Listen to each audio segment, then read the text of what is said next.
আমরা যাই খাই সব কিছুর ভিতরে ভেজাল।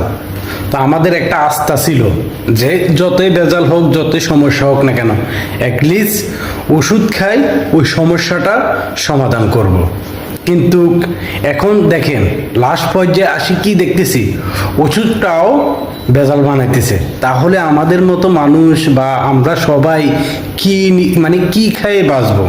যে কোন একটা সমস্যার সম্মুখীন হলে কিভাবে আমরা বাঁচবো বলেন তো? এই উত্তরটা কি কারো কাছে আছে?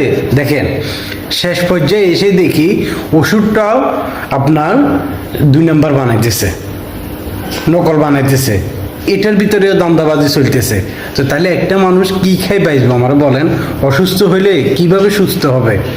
তো ভিডিওটা জ্বরের গতিতে শেয়ার করে দেন, তাহলে সবাই দেখতে পারবে এবং কি বুঝতে পারবে। তাদেরকে আইন আনার সুযোগটা করে দেন প্লিজ।